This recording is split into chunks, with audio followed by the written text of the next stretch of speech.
सासुरी ने यहाँ पे गोजो को काफी अच्छी फाइट दी थी, लेकिन अब आता है अकात्सुकी का अगला मेंबर देइदरा। क्या वो गोजो की इन्फिनिटी को बाईपास कर पाएगा? सासुरी के डेंजरस पपेट्स और पॉइजन के बाद अब गोजो का सामना होगा देइदरा के एक्सप्लोजन से। क्या C4 माइक्रो बॉम्ब्स और लॉन्ग रेंज अटैक यहाँ पे गोजो की इन्फिनिटी को चैलेंज कर सकते हैं, या फिर से अकात्सुकी का एक और मेंबर हारने वाला है? और हाँ, यहाँ पे मैंने पहले पार्ट में गोजो की सारी फीट्स कवर नहीं करी, क्योंकि मैं सोच रहा था कि भाई वही फीट्स शो करूँ जो कि उस स्पेसिफिक अपोनेंट के अगेंस्ट मैटर करती है। तो अगर तुमने पार्ट 1 नहीं देखा तो भाई उसे भी चेकआउट कर लेना, क्योंकि सासुरी ने भी यहाँ पे गोजो को काफी अच्छी फाइट दी थी। उसके लिंक तुम्हें डिस्क्रिप्शन बॉक्स में मिल जाएगी। और वीडियो को लाइक एंड चैनल को सब्सक्राइब तो भाई जरूर ही कर देना, क्योंकि हम 20 के सब्सक्राइबर्स के भाई बहुत ही ज्यादा क्लोज है। देइदरा एक एस रैंक क्रिमिनल जिसके पास भाई कुछ ऐसी एबिलिटीज है जो मेरे ख्याल से गोजो के इन्फिनिटी को बाईपास करने के कैपेबल है। हम उसकी एबिलिटीज के बारे में चलो बात करते हैं। C1 mini explosive clay.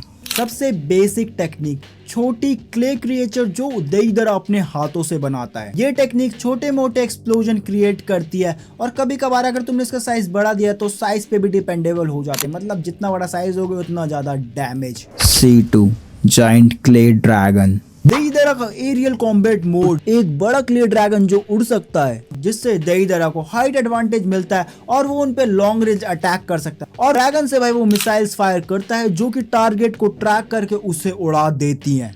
C3 almost like अ न्यूक।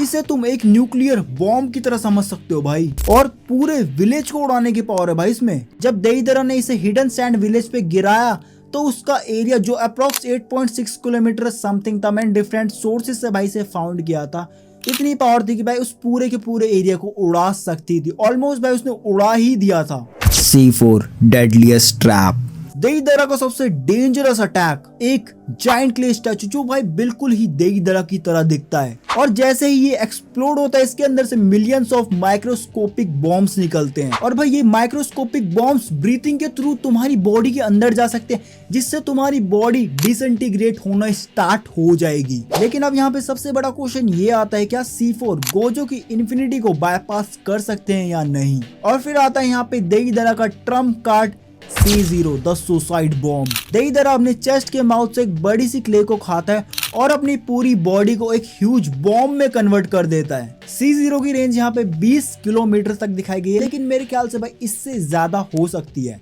और C0 से भाई पूरा का पूरा एरिया एक ही बार में वाइप आउट। ड्यूरेबिलिटी की बात करें तो देइदरा के पास यहाँ पे अच्छी खासी ड्यूरेबिलिटी है, लेकिन अगर हम देइदरा को टॉप टियर कैरेक्टर से कंपेयर करें तो भाई इसकी ड्यूरेबिलिटी बहुत कम है। ये कोई टैंकर नहीं है, तो इसकी ड्यूरेबिलिटी एवरेज में काउंट होती है, क्योंकि देइदरा रेंज बेस्ड फाइटर है, और अगर तुम उसे क्लोज कॉम्बैट करवाओ तो भाई वो डैमेज ले सकता है। अगर हम यहाँ पे देइदरा की स्पीड की बात करें तो भाई वो CS2 सास्के के साथ कीप अप कर गया था, लेकिन नारुतो वर्स के फास्टेस्ट कैरेक्टर्स के कंपैरिजन में उतना तेज भाई ये नहीं है। रेंज की बात करें तो देइदरा की अटैक रेंज यहाँ पे मैक्स टू मैक्स 20 किलोमीटर देर की है, जो मेरे ख्याल से एक्सटेंड हो सकती है, और इसकी रेंज भाई काफी ज्यादा हो सकती है। पावर्स के साथ साथ आते हैं भाई यहाँ पे बहुत सारी दिक्कतें, और ये रही देइदरा की वीकनेसेस। देइदरा के लार्ज स्केल अटैक्स को चार्ज होने में बहुत ज्यादा टाइम लगता है, जैसे C4 C0। देइदरा यहाँ पे बहुत गुस्से वाला बंदा है। C0 सिर्फ वो एक ही बार यूज कर सकता है।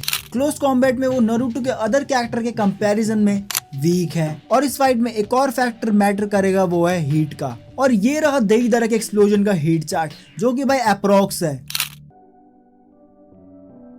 लेकिन देइदरा के लिए सबसे बड़ी प्रॉब्लम अभी भी ये है कि गोजो पे हीट का कोई इफेक्ट ही नहीं होता।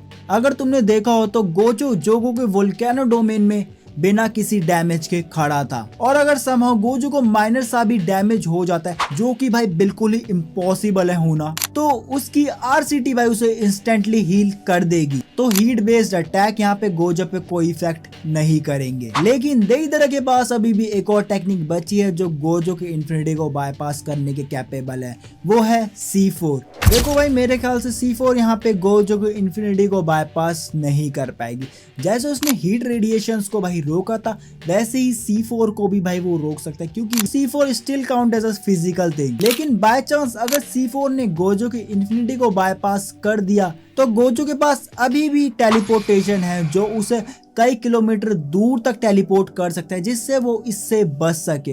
और तुम्हें पता होगा यार, C4 एंड C0 चार्ज होने में बहुत ज्यादा टाइम लेते हैं, तो गोजो के पास यहाँ पे चांस रहेगा कि भाई वो टेलीपोर्ट होके कहीं और भाग सके। लेकिन अगर देईदरा ने C0 सुसाइड बॉम्ब यूज किया तो गोजो इजीली टेलीपोर्ट होके उस ब्लास्ट से भी भाई बच सकता है। देईदरा भाई यहाँ पे बहुत ज्यादा पावरफुल है, लेकिन उसके पास कोई ऐसा तरीका नहीं है जिससे कि वो इन्फिनिटी को बाईपास कर सके। इसीलिए ये वाली फाइट में गोजो की हैक्स की वजह से गोजो जीत जाएगा। But now enters the follower of Jashinism, वो इंसेन इमोर्टल जिसने चेन स्मोकर आसुमा को शिकामारू के सामने मार दिया था। और भाई सबसे बड़ी बात, अगर कर्स टूल यहाँ पे इन्फिनिटी को बाईपास कर सकते हैं तो इसका टूल भी यहाँ पे कैपेबल होना चाहिए इन्फिनिटी को बाईपास करने के लिए। चलो इसके बारे में नेक्स्ट पार्ट में बात करेंगे, और जाने से पहले वीडियो को लाइक एंड चैनल को सब्सक्राइब कर देना। 20 के क्या बहुत क्लोज है, कर दियो।